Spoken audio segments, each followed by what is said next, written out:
Miring nggak apa-apa, nggak mau begini berdiri.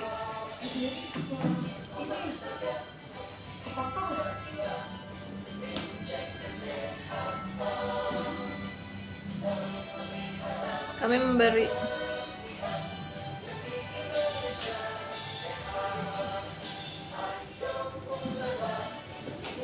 udah.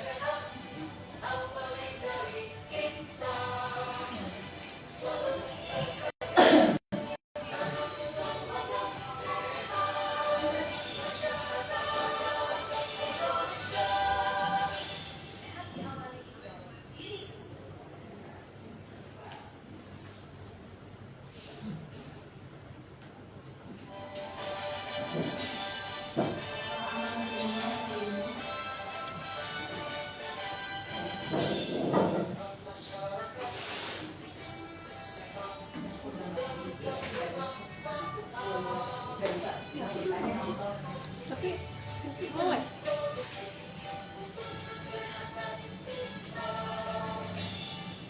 Asal udah bergabung.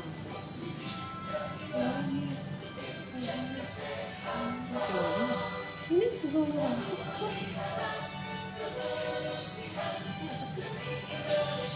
Oh, ring light.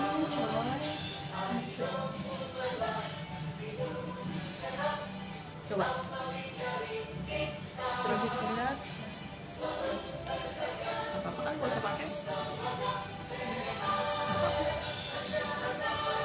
Deh. Tapi belum masuk. Oh, udah.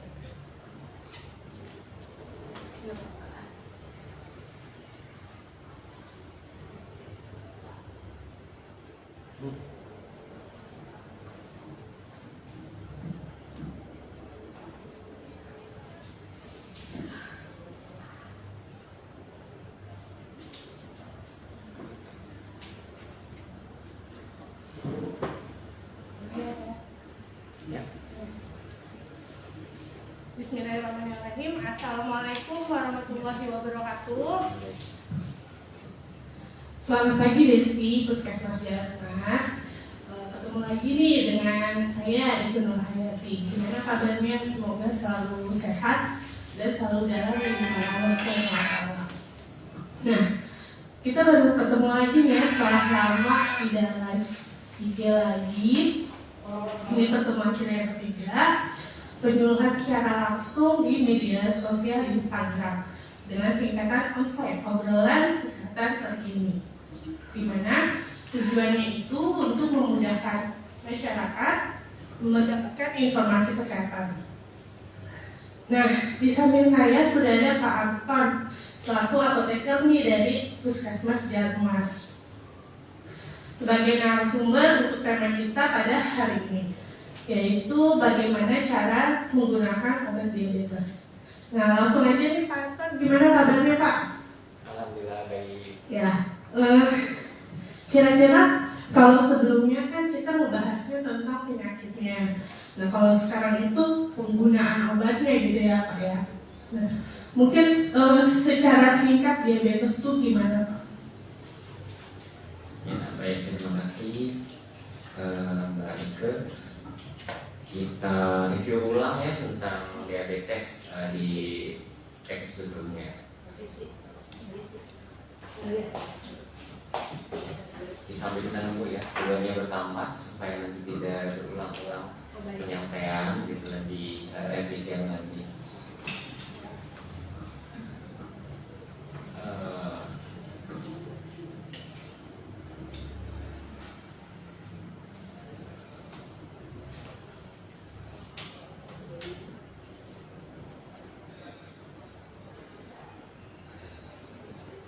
Kita review dulu tentang diabetes itu. Sekarang bilangnya penyakit gula atau dulu istilahnya kencing manis, sehingga anggapannya kencing manis itu loh yang katanya kalau kencing disemutin gitu ya.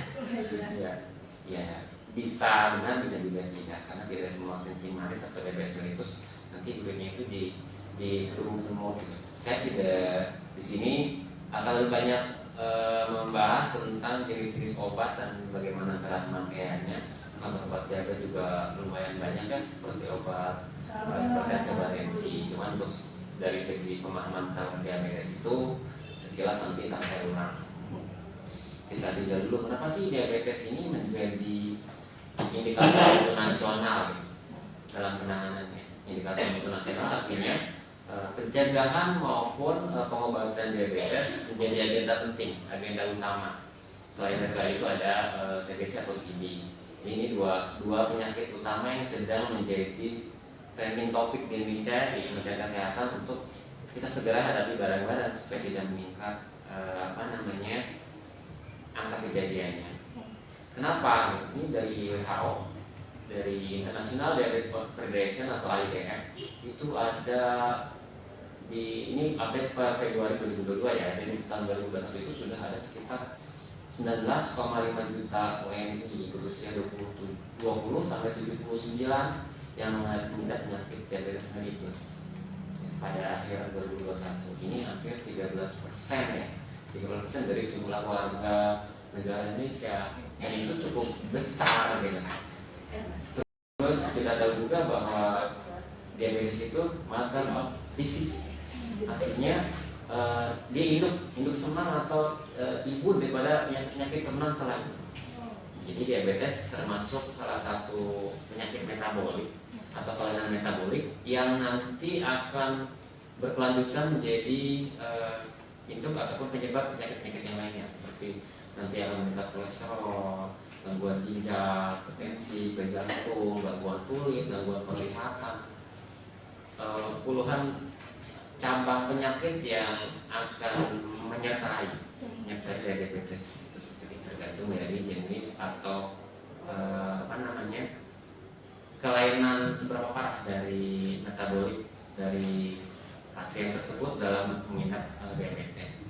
Sehingga karena matrafisis banyak dari pasien itu menjadi ketakutan, menjadi punya ketakutan tersendiri ketika tahu divonis atau istilahnya terdeteksi, terdiagnosis dia punya riwayat diabetes mellitus. Sehingga malah banyak orang yang tidak memeriksakan diri, sehingga takut nanti kalau pas dicek lab nanti ketahuan diabetes segala macam.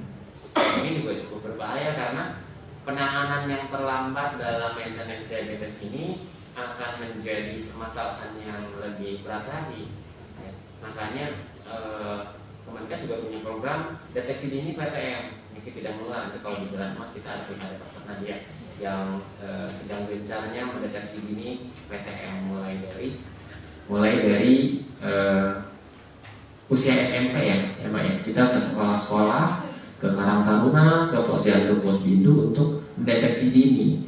Jadi kenapa deteksi dini? Supaya nanti nggak ujung-ujungnya obat. Dari remaja kita sudah tahu sedini mungkin apa saja yang faktor risiko sehingga nanti ketika dewasa dia terkena DM, baik dari segi keturunan atau dari pola makan. Karena pada saat ini penyakit diabetes mellitus itu sudah bergeser. Dulu pemahamannya DM itu karena turunan. Pada saat ini kenapa meningkat gitu kan?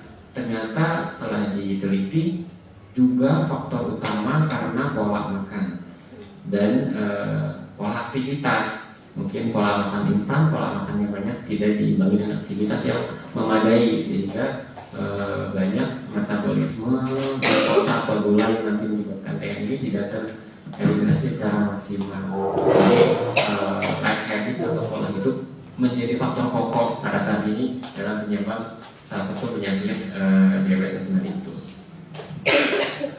Maaf ini ya teman-teman, soalnya lagi batuk ya.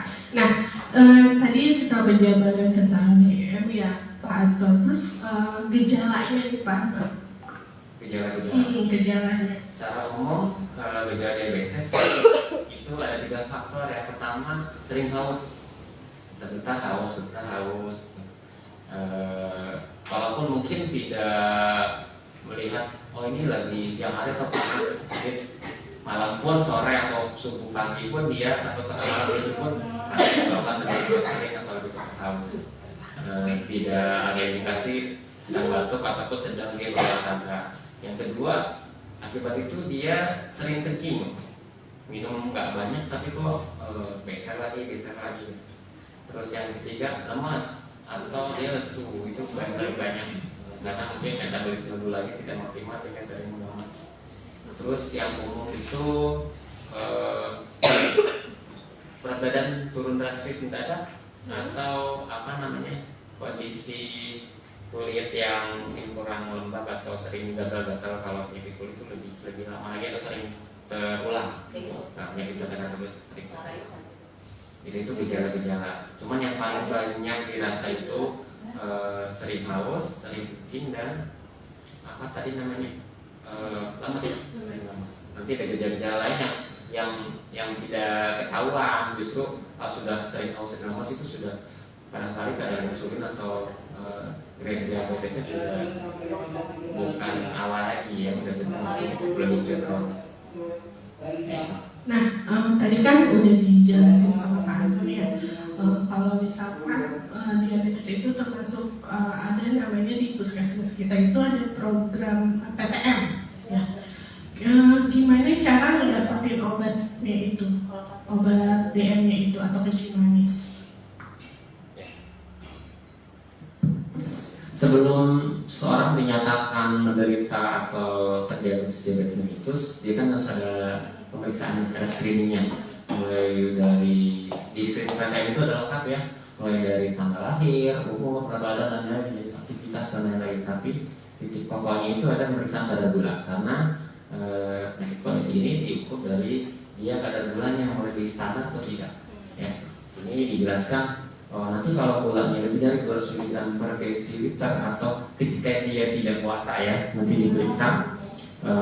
Indosemas sudah tersedia alat pemeriksaannya gratis untuk screening awal ya, kita gratis supaya tahu kadar gula darah sewaktu. Jadi kapanpun dia pas mau tes nggak perlu puasa, dites itu lebih dari 200 mg itu terdiagnosis diabetes. Tapi tidak serta-merta langsung minum obat diabetes. Nanti kita konsultasikan dulu dengan dokter rencana terapi yang seperti apa. Apakah harus cek ulang dengan praktek gula darah?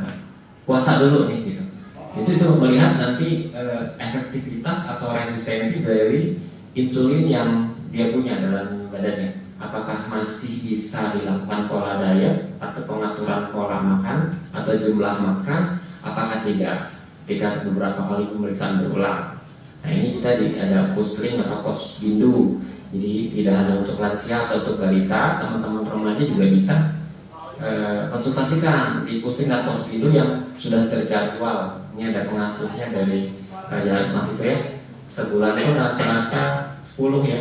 10 pos bindu atau pusling yang di sana ada pemeriksaan gula. Ada konsultasi dengan dokter ataupun dengan perawat yang memadai, yang tentang keilmuannya. Jadi tidak serta-merta seorang itu pas dites gulanya tinggi. Kita coba cek lagi, coba puasa 2 jam sebelum pemeriksaan, gitu kan. Nanti dibandingkan, pola dietnya nanti akan berhasil atau tidak untuk menjaga gula darah. Jadi inti daripada pengobatan diabetes itu bukan menghentikan diabetes terus sembuh, karena diabetes ini tidak bisa dihilangkan dalam artian langsung dia turun setelah diobati dan tidak akan kembali lagi. Tidak. Diabetes ini adalah salah satu kelainan metabolis yang kronis. Yang utama dalam terapi diabetes adalah maintenance supaya dia tetap pada kadar gula yang normal dan atau terkendali. Jadi dia tidak menyebabkan efek samping metabolit lain, misalnya tidak ke arah nanti meningkatkan kolesterol, tekanan darah dan lain-lainnya.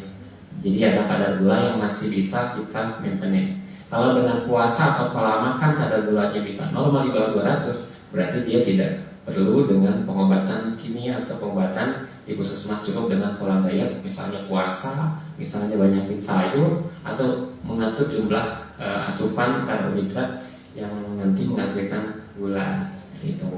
Untuk konsultasi terapi dan bagaimana badan si pasien itu merespon terapi, itu nanti kita diskusikan bareng dengan dokter, dengan farmasi, dengan perawat yang ada di puskesmas atau pos bindu, posling yang ada dan terjadwal, gitu Mbak. Ya, jadi gitu ya Besti. Jadi Jadi sebelumnya kita harus melakukan screening dulu, bisa di puskesmas.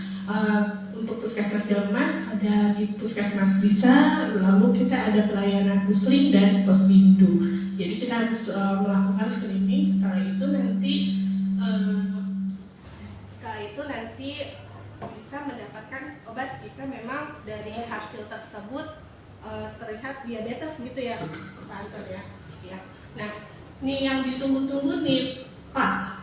Gimana sih cara penggunaan obat DM-nya nih? Kan soalnya kalau nggak salah ya ibu saya juga menderita DM ya Pak ya. Jadi ada yang 1 hari sekali, ada yang 2 kali. Nah itu gimana mungkin Pak? Obat-obat DM itu banyak rupanya ya, tapi nanti sesuai dengan anjuran dokter mau dia si pasien ini setelah di screening masuk ke dalam kelainan kronis yang seperti apa. Kan diabetes itu ada yang tipe 1, tipe 2. Selain tipe itu dilihat respon atau resistensi insulin yang terjadi di dalam dengan pasien tersebut. Nanti rencana terapinya ditentukan oleh dokter. Mau pakai jenis obat apa, dengan dosis bagaimana, dan bagaimana cara pakainya nanti berbeda-beda. Barangkali tidak sama dengan satu dengan pasien yang lainnya, tergantung kondisi insulin si pasien tersebut gitu. Untuk kita FKTP atau puskesmas sebagai fasilitas kesehatan primer, kita ada beberapa antidiabetik yang umum diresepkan ya. Itu namanya formularium. Jadi puskesmas punya hak dan kewenangan untuk meresepkan golongan-golongan tertentu. Nanti beda lagi dengan FKTR atau rumah sakit. Di rumah sakit nanti tingkatan obat diabetiknya lebih tinggi lagi untuk rencana terapi yang lebih lanjut. Itu. Jadi ada pasien yang nanti setelah screening bisa jadi dia ini untuk yang cukup ditangani di puskesmas dengan rawat jalan. Ada juga nanti yang sudah barangkali ya pas terdeteksi ternyata ini sulit setelah penanganan berapa bulan di puskesmas, harus penanganan spesialisasi. Barangkali dengan obat kombinasi yang lebih tinggi, maka kita akan melakukan perujukan ke rumah sakit rujukan dengan tentu tipe obat yang lebih tinggi lagi atau kombinasi dari dokter spesialis penyakit dalam biasanya. Nah untuk kebanyakan di puskesmas ada beberapa obat nanti akan saya tunjukkan. Yang pertama ini golongan metformin ya, golongan metformin. Ini golongan metformin yang paling banyak digunakan dan paling murah di pasaran. Dan obat gula atau obat tensi ini juga bukan obat-obat mahal untuk yang generik. Cara kita bedakannya, zat aktif atau obat aktif yang terkandung di dalam obat generik itu disebutkan di merek awalnya di sini. Misalkan ini ya, metformin yang berwarna biru. Nah, untuk mengenai warna nanti akan saya bahas. Kita jenis obatnya dulu. Metformin ini paling banyak digunakan. Dia 500 mg, ada yang sekali sehari, 2 kali, maupun 3 kali sehari tergantung rencana terapi yang dokter tentukan nanti dengan pasien. Ini golongan obat metformin ini diminum harus bersamaan dengan makanan. Jadi pas kita makan berapa suap, ya langsung kita sambil sediakan tuh obatnya sebelum makan. Jadi pas makan bisa minum. Kenapa? Karena metformin ini dia cara kerjanya menghambat glukosa yang diproduksi oleh liver. Jadi kalau kita makan nasi itu proses pembentukan glukosanya cepat, 30-40 menit sudah jadi gula oleh hati. Maka si metformin ini juga segera diserap bersama makanan yang kita cerna gitu. Jadi dia kata mendampingi makanan dalam prosesnya menjadi glukosa sehingga terkendali. Satu sisi itu, sisi lain obat metformin ini ada kecenderungan efek samping, dia sedikit mengiritasi lambung ya, sehingga lambung teriritasi obat itu bisa dikurangi dengan cara dia berbarengan dengan makanan. Jadi tidak terlalu terjadi terindikasikan iritasi di lambung. Satu itu. Kedua, iritasi lambung ini kadang menyebabkan cepat lapar sehingga seolah-olah si lambung ini lapar belum terisi. Jadi efek sampingnya itu kadang beberapa pasien kebanyakan keduanya efek sampingnya adalah mual, bahkan muntah atau enek ya, seolah-olah dia punya penyakit mah. Nah ini kadang efek samping daripada metformin ini, makanya dia diberikan bersama makanan untuk mengurangi efek itu. Jadi kadang begini, orang tervonis diabetes itu dia jadi malas makan, yang penting minum obat. Nah ini menjadi persepsi yang salah. Perut kosong, terus masukkan metformin sehingga terjadi iritasi lambung. Jadi banyak penderita diabetes ini mengalami gangguan pencernaan. Golongan yang kedua ini golongan sulfonylurea atau golongan yang banyak istilah, ada gliben dan glimetil, depannya itu gli seperti itu ya. Nah ini mulai dari gliben planet yang 5 mg, ini buat generik, jadi mereknya menggunakan nama zat aktifnya gliben planet, dan ini glimetil dengan berbagai dosis, ada 1, 2, dan 4. Di puskesmas tersedia 1 dan 2 mg. Ini golongan ini juga banyak dipakai. Untuk glibenclamid dia cara minumnya ini sebelum makan. Sebelum makan tapi makanan sudah tersedia. Jadi sebelum makan kalau obat mah itu setengah jam, 1 jam sebelum makan, atau misalkan antacid dia golongan promah misalnya mereka pakai atau milanta dia setengah jam atau 1 jam sebelum makan untuk melapisi lambung baru makan. Tapi kalau obat gula, dia sebelum makannya, ketika makanan sudah tersaji. Ketika makanan sudah tersaji, kita bisa tunggu sebentar berapa menit. Dan dia diminum sebelum makan. Jadi jangan sampai mentang sebelum makan kita minum obat terus makannya lupa. Ini akan terjadi efek samping, gulanya turun drastis. Gula dalam darah itu akan turun drastis, obat masuk, makanannya belum masuk, gitu. Ini juga akan mengganggu pencernaan, menyebabkan perih ya, ternyata lupa makan. Gitu. Ini untuk glibenclamid. Dan selain obat ini ada juga golongan satu lagi, golongan akardose. Di puskesmas sudah jarang digunakan golongan yang ketiga ini. Golongan ketiga ini mencegah penyerapan glukosa di pencernaan. Jadi dia ngeblok kan makanan itu masuk ke lambung, masuk ke pencernaan, sama golongan akarbose ini diblok sehingga si glukosanya tidak terserap. Ini juga untuk mengurangi penyerapan glukosa berlebih. Golongan akardose ini misalkan ada Glucobay, merek-mereknya ya. Dari ketiga golongan itu yang perlu dicermati adalah tadi kata kunci adalah makan. Ada yang sebelum makan, ada yang pas makan pertama nih. Golongan akarbose ini diminum pas suapan pertama. Pas suapan pertama langsung minum obat itu, karena dia menemani dalam proses penyerapan karbohidrat di pencernaan. Jadi golongan akarbose misalkan dulu gemfibrozil terus Glucobay itu diminum pas suapan pertama. Jadi obat ini nanti diharapkan akan menemani makanan yang dicerna, mendampingi sehingga dia tidak terserap semuanya oleh pencernaan menjadi glukosa. Gitu. Ini secara singkat tentang penggunaan obat yang secara oral. Ada juga obat diabetes yang berupa suntik insulin. Ada pennya ya, ada yang dosis tunggal dengan 1 kali tusuk.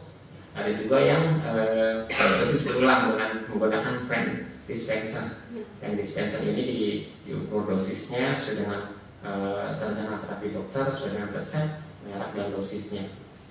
Tapi untuk waktu pemakaian dan bagaimana cara pemakaiannya bisa dikonsultasikan di bagian farmasi. Biasanya kalau untuk pemakaian insulin itu diserahkan di rumah sakit, rumah sakit tingkat lanjut atau di klinik spesialisasi langganan pasien. Nanti bagian farmasi dan dokter menjelaskan bagaimana mulai dari dispensing dosisnya, cara memakai alatnya, terus cara menyimpan alat beserta isian insulinnya, begitu.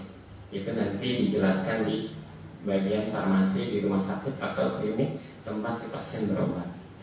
Itu karena insulin ini sama ya, dia mendampingi keseharian si pasien dalam menjalani terapi itu sendiri.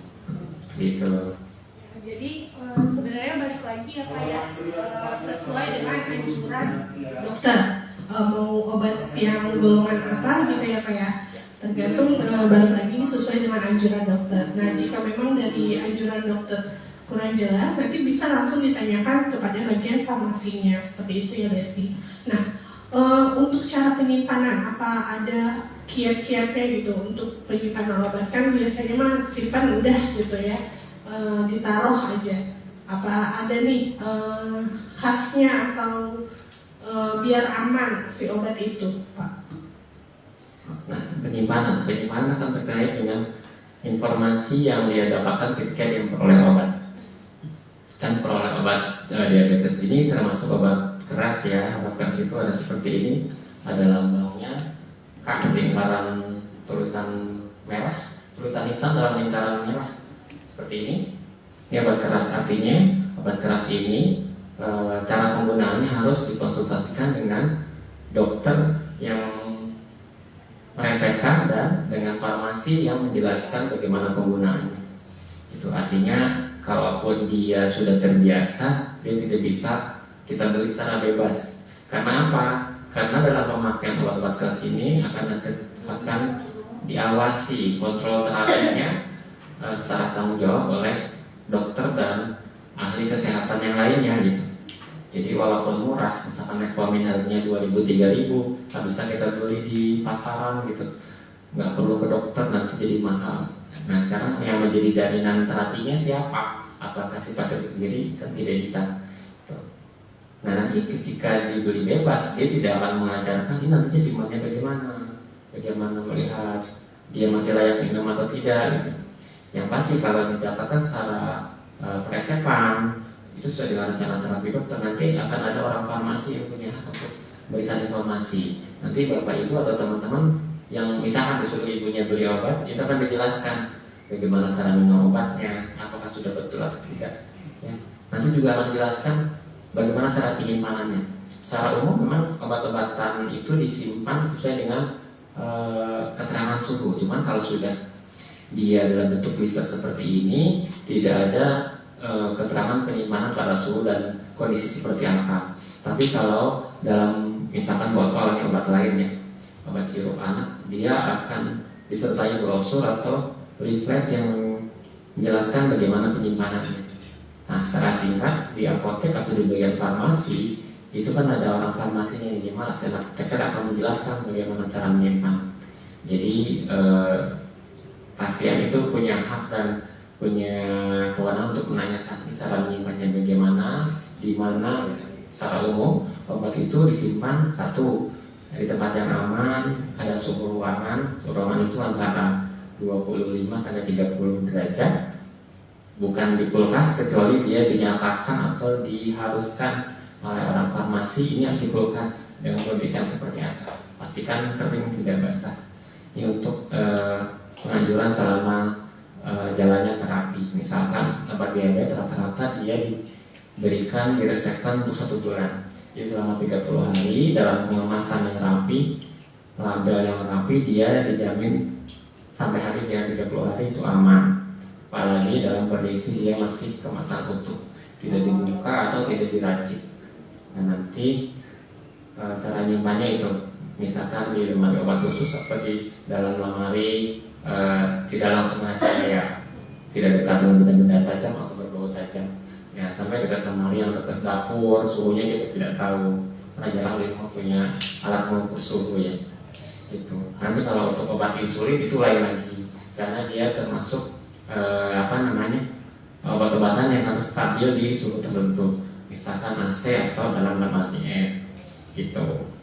Terus berapa lama kita menyimpan? Juga dapat keterangan di dalam label itu dia expired kapan. Kalau masih kemasan utuh seperti ini, dia akan sesuai dengan masa expirednya. Misalkan di sini glibenclamid expirednya bulan Desember 2022. Jadi sampai akhir Desember 2022 ini dijamin kualitasnya masih sama. Contoh lagi misalkan ini metformin, dia expired date-nya Februari 2024. Jadi sampai Februari 2024 ketika dia menyimpan dengan baik, itu akan awet dan kualitasnya sama seperti ketika mendapatkan. Beda lagi kalau dia tidak menyimpan sesuai dengan standar. Misalkan di suhu terlalu panas atau terlalu lembab, bisa jadi dia akan rusak lebih cepat. Contohnya dalam blisternya dia gembung atau sobek, mungkin gigit tikus atau apa gitu, atau dia warnanya pudar, warna ketika dibuka targetnya berbintik, pudar atau tidak utuh. Yang harus diperhatikan lagi, karena obat diabetes ini bisa efek sampingnya tinggi ya, menurunkan gula, ini jangan sampai dekat di jangkauan anak-anak. Bisa nanya permen atau apa, karena mungkin dia warna-warni, dia buka iklannya, dia minum. Ini harus menjadi perhatian khusus buat orang tua gitu. Jadi jangan sampai dia terjangkau oleh anak-anak gitu. Ini untuk penyimpanannya. Ya, tadi menarik yang balik lagi ya Pak Anton ya, tentang ini Pak. Tadi kan harus biasanya dokter menyelesaikan selama 1 bulan tuh. Nah, saya juga kan kemarin melaksanakan survei ya mengenai PTM, itu kan salah satunya dengan diabetes. Banyak yang minum obat itu kalau kerasa aja gitu. Jadi apalagi tadi sudah dijelaskan sama Pak Arthur, kalau misalkan salah satu golongan obat seperti metformin itu dapat dijual bebas di apotek. Nah itu gimana tuh Pak? Sedangkan si pasiennya ini minumnya tuh kalau merasakan gejala aja, gimana tuh Pak? Ini juga menjadi permasalahan pokok ya dalam masalah kepatuhan minum obat. Memang diabetes itu ketika diobati tidak menghentikan serta-merta selamanya, atau tidak seperti dia membunuh bakteri atau virus seperti obat-obatan antibiotik. Yang perlu dipahami pertama adalah rencana terapi dan pemahaman diabetes itu sendiri. Jadi bagaimana cara dia mengontrol gula. Nah, kata-kata mengontrol ini berarti kan terkait sekali dengan input jumlah yang dia masuk, jumlah dan lain-lain, dan pemeriksaan yang rutin. Barangkali dia merasa bahwa yaudah kalau lagi lemas aja, lagi haus aja seperti tadi, lagi tiba-tiba lapar aja saya minum obat itu. Cuman ketika tidak kita kontrol gula darahnya, dia tidak tahu bahwa pada saat itu dia sedang apakah dia hipoglikemi, gula yang rendah, atau kadar yang tinggi, hiperglikemi. Dia tidak tahu. Maka efek samping ketika dia minum obat atau tidak minum obat tidak bisa terdeteksi atau tidak bisa kita tentukan gitu. Makanya walaupun mungkin kepatuhannya kurang, minimal itu tadi dia harus terevaluasi, keluarganya yang memantau. Oh dia makannya cukup dengan jumlah karbohidrat yang cukup. Oh dia sering pengecekan gula darahnya bisa sampai setiap minggu. Selama itu masih terpantau, itu masih bisa dimaafkan dalam artian pada rentang terapi yang dianjurkan gitu. Tetapi itu tadi harus rutin kontrol ke dokter. Gimana dok, ini dosis saya bisa turun atau tidak, pola makan saya sudah benar atau tidak. Itu terlihat dari nanti hasil evaluasi dengan dokter atau perawat yang ada di posyandu gitu. Yang pasti tadi gula darahnya terkontrol dengan nilai-nilai yang memang masih bisa tolerir. Tapi ketika dia minumnya pas kerasa aja, terus cek gulanya pas kerasa aja, bisa jadi 3 bulan sekali. Kita tidak pernah tahu selama 3 bulan itu kapan naiknya, kapan turunnya. Jadi efektivitas terapinya ini juga tidak bisa dinilai dengan baik, tidak bisa dinilai dengan maksimal. Dia minum obat dengan dia pola diet itu apakah berpengaruh positif atau tidak gitu, efektif atau tidak di puasanya, dia jumlah pola makannya, dia minum obatnya kan tidak bisa dinilai dengan lebih objektif gitu. Beda dengan dia minum obat teratur, itu kan lebih objektif dinilai bahwa terapinya ini berjalan dengan baik. Artinya pola minum obat sudah benar, pola asupan makanan sudah benar, dan pemeriksaan dirinya juga rutin. Ini yang diharapkan kan seperti itu. Terus tadi Pak Anton juga sedikit ngebahas mengenai kalau misalkan obat-obatnya rusak gitu ya. Nah itu ada cara untuk membuang obatnya nggak Pak? Biar lebih aman, karena kan termasuk limbah medis ya Pak ya, obat-obatan ya. Gimana tuh Pak biar teman-teman Besti ini bisa tahu gitu untuk di rumahnya.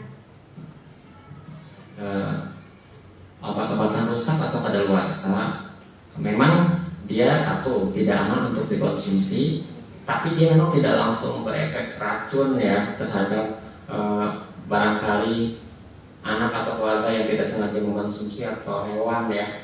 menelannya gitu. Tapi untuk menghindari hal tersebut ada istilahnya dimusnahkan atau diamankan. Untuk sediaan tablet, contohnya kita obat diabetes ya, itu kita bisa sisanya kita bisa gunting, kita keluarkan tabletnya, kita masukkan ke dalam plastik klipnya itu, kita geprek. Setelah kita geprek, kita masukkan air supaya dia terlarut. Ini menghindari satu, dia terkonsumsi oleh orang lain atau dia dimanfaatkan, kan kita tidak tahu untuk apa ya, tidak pernah tahu. Jadi kemasannya kita rusak, kita gunting, kita keluarkan tabletnya, kita terus supaya lebih mudah larut. Itu memang kita hindari dia dimasukkan ke wastafel itu. Secara langsung memang tidak menjadi limbah yang berbahaya banget ya, tapi ini kita hindari. Lebih baik kita masukkan ke dalam kantong plastik, nanti akan dikumpulkan ke TPS yang nanti bergilir kepada pembuangan tempat sampah yang lebih jelas lagi ketimbang nanti akan mencemari lingkungan ya. Itu untuk tablet. Untuk sirup atau jenis yang lain, misalkan tadi insulin yang disuntik ya, nanti ada penanganan sendiri untuk jarumnya, dipisah gimana caranya supaya tidak menusuk orang lain, karena itu juga limbah infeksius ya itu. Tapi kalau untuk tablet, kalau rusak ini kadaluarsa, kita bisa amankan sendiri di rumah seperti itu.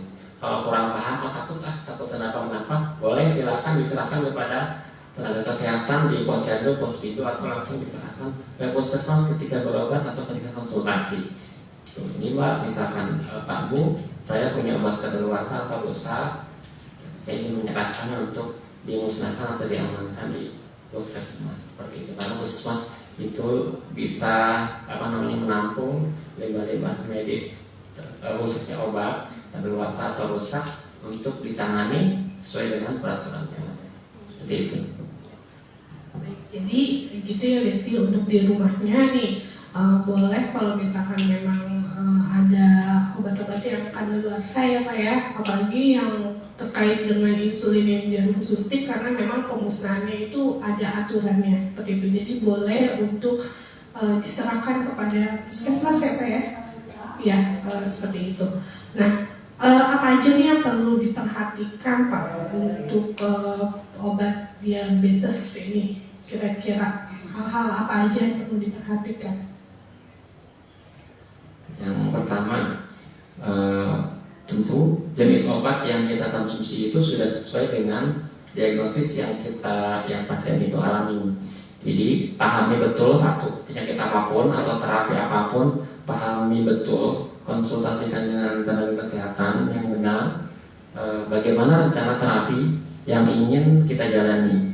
Berkaitan dengan diabetes itu akan berapa lama, ya kan? Dengan berapa lama akan menggunakan obat apa, bagaimana saya mendapatkan obat itu, bagaimana saya dapat informasi jelas tentang penggunaannya. Kan tidak setiap hari pasien itu bisa bertemu dengan dokter atau dengan farmasi atau dengan apoteker, atau tidak setiap hari dia bisa ke puskesmas.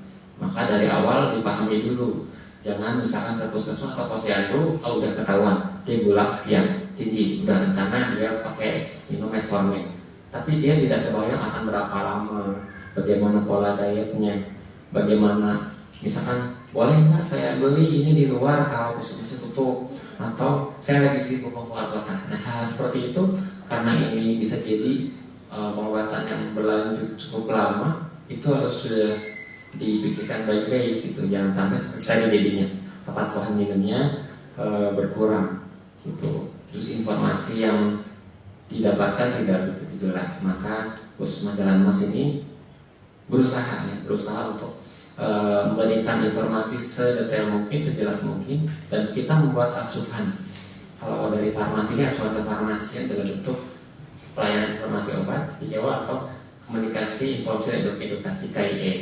KIE itu bisa dapat dari dokter atau perawat, bisa juga di farmasi khusus mengenai penjelasan terapi obat. Itu misalkan dia ada efek samping, saya pakai metformin itu mual, gimana caranya supaya tidak seperti itu? Boleh tidak dicarikan mereka lain. Jangan sampai saya merasa cocoknya itu cocok ini dalam artian menganggap itu cocok apa sudah sesuai dengan rencana terapi. Ini juga harus dipahami. Jangan sampai sudah ada efek samping tapi tidak bisa dievaluasi kenapa efek samping timbul.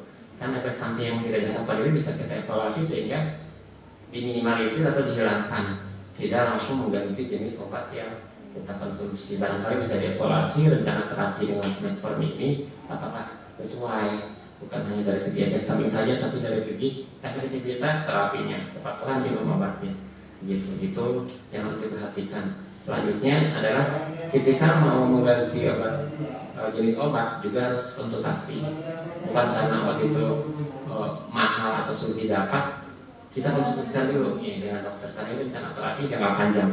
Misalkan di pasaran lagi susah nih, gimana bolehkah dengan mereka lain, atau bagaimana saya dapat resep yang bisa berkelanjutan, ya, selama misalkan saya mau keluar kota, bisakah saya dapat resep selama 3 bulan seperti itu, apakah saya bisa menebus langsung, apotek, dan itu hal seperti itu bisa dikonsultasikan. Selain tadi bahwa yang perlu diperhatikan, obat diabetes ini tidak bisa sembarangan terminum oleh orang lain. Kalau di puskesmas dia masuk dalam obat-obatan yang high alert, perlu perhatian yang lebih khusus dalam hal penggunaannya ini obat diabetes. Itu karena tadi jika terminum oleh orang yang tidak terdiagnosis diabetes, ini akan menyebabkan salah satunya hipoglikemi, di mana kadar gula darah itu turun drastis, bisa menyebabkan shock atau pingsan seperti itu. Ini yang dihindari. Itu dalam hal pengobatan diabetes. Jadi pastikan jenis obat sesuai dengan rencana terapi, terus komitmen terapinya juga, karena ini obat-obatannya berjangka panjang, cara penyimpanannya, dan jangan tadi cara membuangnya. Itu karena dia perlu penanganan lebih khusus lagi. Karena dari itu. Baik, mungkin bagi teman-teman yang mau nanya nih di Instagram mengenai penggunaan obat diabetes, kalau misalkan ada yang ingin ditanyakan, boleh langsung aja kirim chatnya. Mungkin yang paling penting yaitu mengatur pola hidup kalian, Pak Anton, ya, karena kan salah satu penyakit tidak menular itu dimulai dari pola hidup yang sekarang ini mungkin lebih banyak ya, apalagi minuman-minuman manis gitu ya.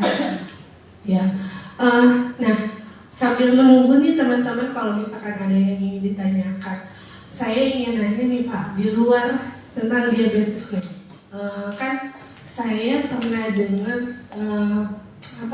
kata-kata farmasi lah, mungkin biar teman-teman tahu juga ya, apa itu beyond use date dan expired date mengenai obat-obatan, biar teman-teman tahu nih di rumah cara penyimpanan obat-obat. Tadi kan udah sebagian dikasih tahu ya, mungkin biar lebih jelasnya lagi nih Pak Anton.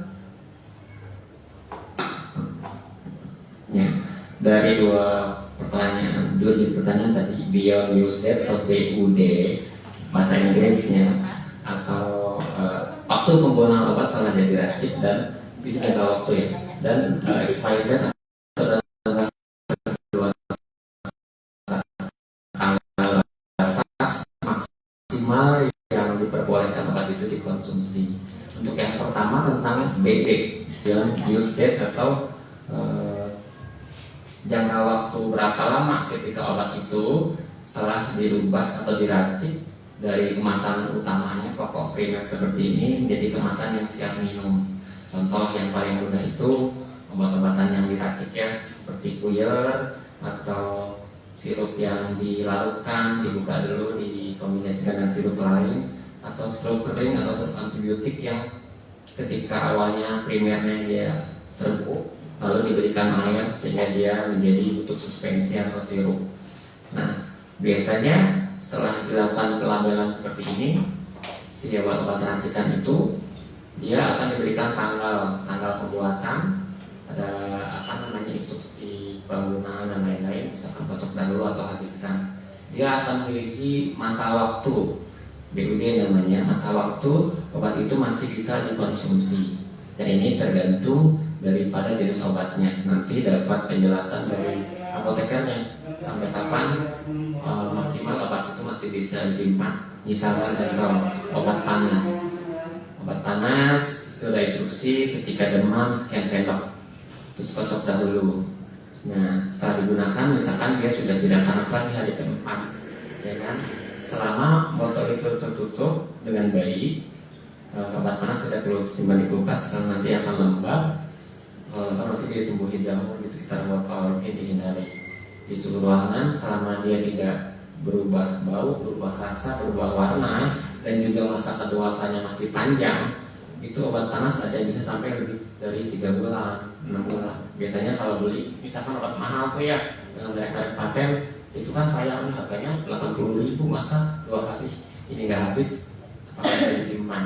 Dalam obat sirup itu sudah rata-rata sudah mengandung pengawet, sehingga pada penyimpanan yang benar dia bisa digunakan berbulan-bulan selama obat sirup itu tidak melebar keluar di air botol ini. Kita bisa amati baik-baik, tidak ada endapan yang mencurigakan. Awalnya bening kok jadi mengendap gitu, baunya juga masih sama, bau apa atau strawberry gitu. Kita lihat tanggal di situ, tanggal pembukaannya, kita cek juga tanggal kadaluarsanya, itu bisa jadi 3 bulan atau lebih. Nah, untuk antibiotik sudah jelas, bisa dijelaskan ini maksimal 2 minggu, simpan di kulkas lemari es, tapi jangan barang ikan atau sayur ya, nanti terkontaminasi dia, khusus di box tertentu di dalam tray obat di dalam, atau kita bagusnya memasukkan ini ke dalam box transparan ya, plastik atau seperti Tupperware itu yang transparan, masukkan ke dalam kulkas. Dalam jangka waktu penggunaan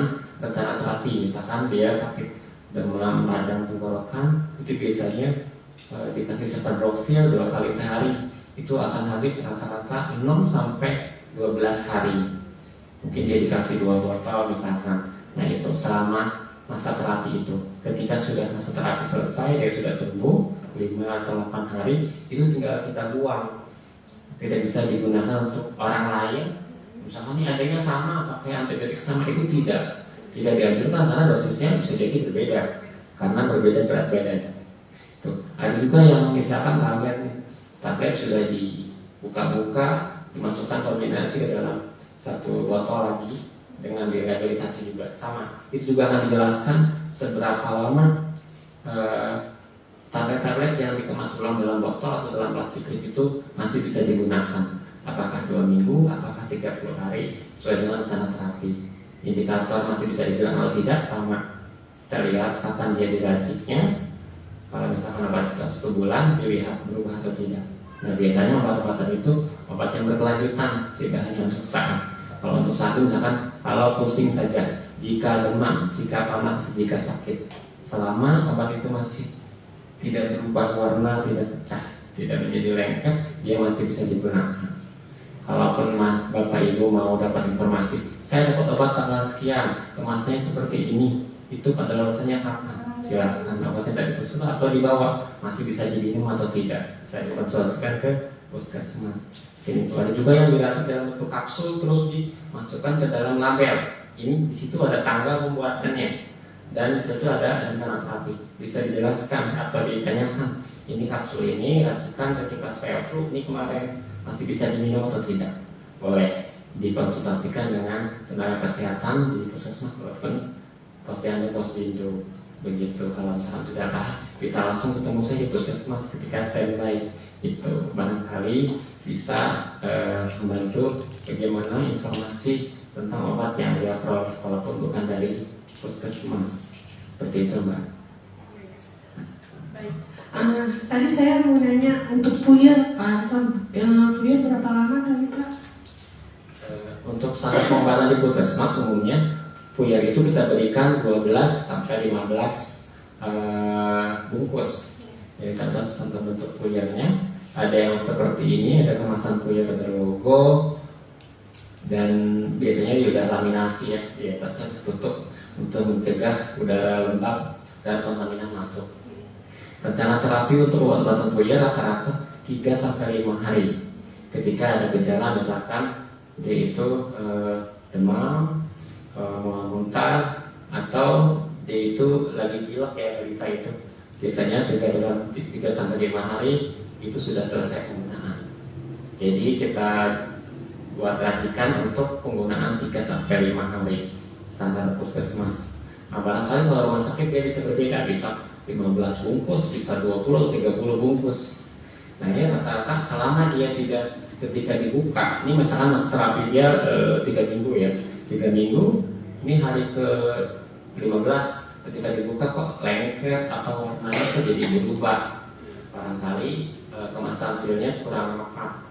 Ini bisa kita konsultasikan ke yang memberikan resep. Ini masih bisa diminum atau tidak, gitu. Cuman standar di puskesmas itu ketika dia dibalik dibeginikan sebelum sobek ya, dia tidak keluar itu rapat, itu kita jaminkan selama 14 hari masih dalam kemasan, dia tidak rusak.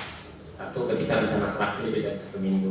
Tapi kalau rencana terapi memang 3 hari atau 5 hari dan dia tersisa anak sudah sembuh, batuk pilek misalkan, walaupun dia dapat antibiotik, itu sudah tidak perlu diminum lagi. Kita bisa buang dengan cara menobeknya supaya tidak tercipta dengan obat yang baru nanti, dan membuangnya bisa jadi cara buangnya kita sobek saja, kita masukkan ke dalam plastik tempat kemasan yang tadi, lalu kita klik lagi, kita buang ke tempat sampah seperti biasa dibungkus dengan plastik yang seperti itu. Jadi itu untuk kuliah. Misalkan ada antibiotik dalam kuliah itu, ini akan dijelaskan oleh dari bagian farmasinya. Bu, di situ ada antibiotiknya untuk rencana terapi 6 hari, habiskan ya. Jika tidak habis, dibuang, simpan baik-baik di tempat yang tidak terjangkau anak-anak. Pastikan dapat informasi itu di bagian farmasi. Ketika tidak dapat informasi itu, bisa Bapak Ibu tanyakan. Dari satu prinsip, ketika Bapak Ibu berobat anaknya, dipujar akan lebih lama. Biasanya pengennya buru-buru pulang, mau ke pasar, mau kemana, punya masakan di rumah gitu. Jangan terburu-buru. Pastikan dapat obat yang benar, terapi yang benar, penggunaan dan pemakaian obat yang benar, dan sampai nanti penyimpanan dan bagaimana cara membuangnya ketika sudah habis. Dan sampai ibu berpikir, oh ini adiknya nanti sakit yang sama, saya kasih obat yang itu gitu. Ini jangan, karena terapi itu satu jenis obat salah satu pasien tidak akan sama dengan jenis obat ke pasien lain walaupun dia adanya dengan gejala yang sama gitu. Kecuali memang Bapak Ibu dapat informasi, ini obat panas, adanya juga lagi panas, bolehkah saya pakaikan? Nah, nanti dapat penjelasan boleh atau tidaknya dan berapa dosis yang lebih tepat untuk adiknya. Biasanya kalau adik batuk 1, pilek 1 panas, semua akan. Lebih baik lagi diperiksakan dahulu. Barangkali hasilnya berbeda. Dari saat ini juga berbeda. Konsultasikan dengan dokter atau perawat yang dapat kita periksa tadi di atas. Begitu. Jadi gitu ya Desti, mungkin udah jelas informasi yang diberikan Pak Anton mengenai cara penyimpanan obat dan obat itu berapa lama tahannya ya. Mungkin ada yang ingin ditanyakan dari teman-teman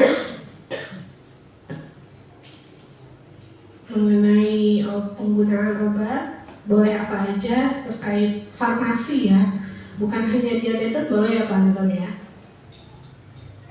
Jadi kita sebagai pasien nih, kita berhak untuk mendapatkan informasi. Boleh kritis ya Pak Anton ya kepada apotekernya atau petugas di bagian farmasi mengenai cara penggunaannya, lalu penyimpanannya, terus berapa lama obat ini bisa bertahan setelah dibuka, dan dosisnya seperti itu, dan juga cara pembuangannya kalau misalkan tidak habis seperti itu ya. Jadi kita harus menanyakan hal itu saat kita menerima obat.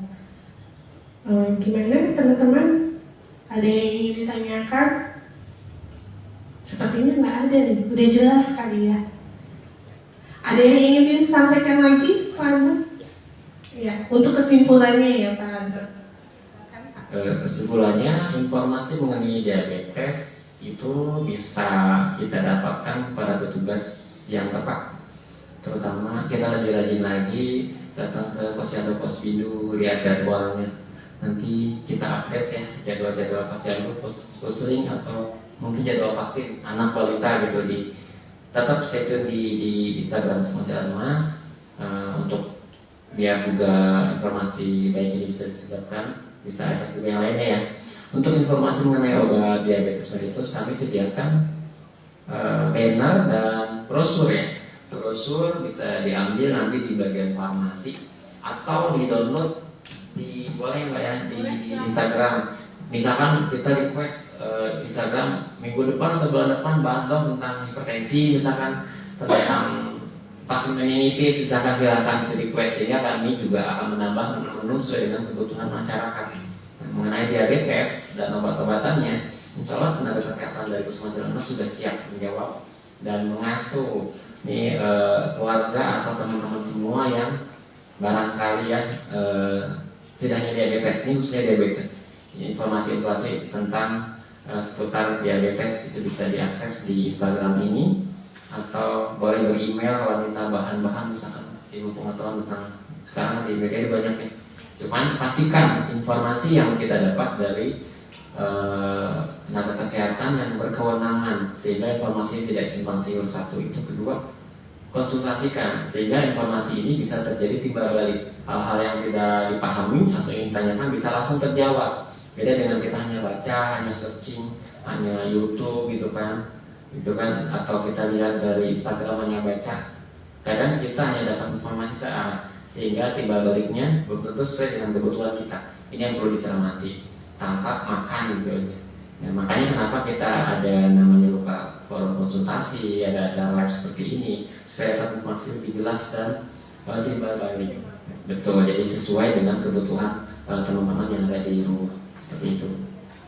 Ya, kesimpulannya kali-kali. Terima kasih Pak Anton. Jadi gitu ya teman-teman. Penyuluhan ini memang ditujukan untuk teman-teman yang di rumah mendapatkan informasi kesehatan yang terupdate gitu ya. Karena kan sekarang banyak informasi-informasi kesehatan yang simpang siur ya Pak ya. Kita googling memang secara bebas akan ketemu, tapi informasinya benar atau tidak itu harus dipastikan kembali. Jadi jangan bosan-bosan ketika berkunjung ke puskesmas atau periksa ke puskesmas, tanyakan kepada dokternya, konsultasikan, dan boleh misalkan terkait dengan obat-obatan langsung ditanyakan ke bagian farmasi. Nah, mungkin itu aja pembahasan tema kita pada hari ini. Tadi juga disampaikan ya, timbal balik. Jadi kalau misalkan nih, kalau kita mengadakan penyuluhan secara offline kan mungkin teman-teman tidak ada waktunya. Boleh chat aja di kolom di Instagram, kira-kira bulan depan mau tentang ini Bu, temanya gitu. Boleh, itu sebagai masukan untuk kami untuk penyuluhan berikutnya seperti itu. Mungkin itu aja dari kami ya. Dan saya juga tidak bosan-bosan untuk mengingatkan, karena kita masih di masa pandemi COVID, untuk selalu menerapkan protokol kesehatan 6M. Memakai masker, mencuci tangan dengan sabun, menjauhi kerumunan, menjaga jarak, mengurangi mobilitas, dan melakukan vaksinasi. Kebetulan vaksinasi kita lagi kosong ya Pak? Ya. Ditunggu saja. Ya, ditunggu saja ya. Banyak Pak yang nanya di Instagram vaksin COVID kapan jadwalnya. Nanti akan diumumkan kembali ya untuk jadwal vaksin COVID jika vaksinnya sudah tersedia di Puskesmas Jalan Mas. Karena patuh tidak bisa sendiri, harus bersama-sama saling menjaga satu sama lainnya. Baik, itu saja dari kami. Terima kasih Pak Anton atas waktunya hari ini. Terima kasih teman-teman. Assalamualaikum warahmatullahi wabarakatuh.